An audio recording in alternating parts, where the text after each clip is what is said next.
Sa ngayon, tikman muna natin ang juicy at tasty lechon manok na ibibida ng isang negosyanteng kapuso.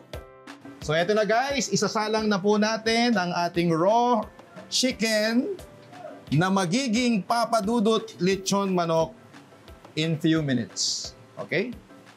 Prior to papadudot lechon manok, ako po ay engaged na sa iba't ibang mga negosyo. We have salon, we have spa, meron kaming restaurant, meron kaming milk tea shop. And na-realize ko, gusto ko ng isang brand na kailangan dikit yung pangalan ko galing sa radyo, which is Papa Dudut. The problem is, isa akong radio broadcaster. So, ang forte ko is broadcasting at hindi ako marunong magluto. So, naghanap ako ng isang tutulong sa akin, walang iba kundi si Chef Anthony Ang, dahil gusto ko maging specific with the taste of my brand. So, sabi ko, Chef, tulungan mo ako, paano ba ang setup? Paano ba dinideliver ang manok ng raw? Imamarinate natin, i-deliver sa store. Ano yung tamang proseso?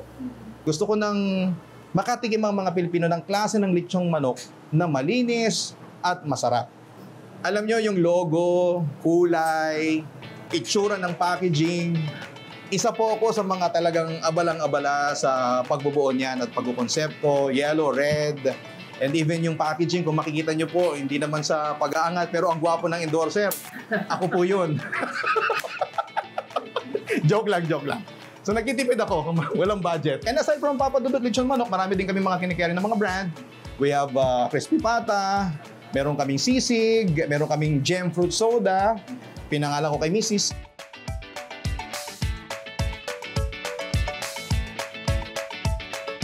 Alam mo yung aming tagline is authentic kasi yan.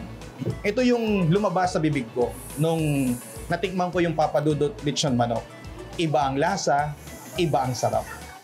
Ito na ang inyong napaka-healthy na Papa Dudut Lechon Manok. Iba ang lasa, iba ang sarap. Tikman nyo.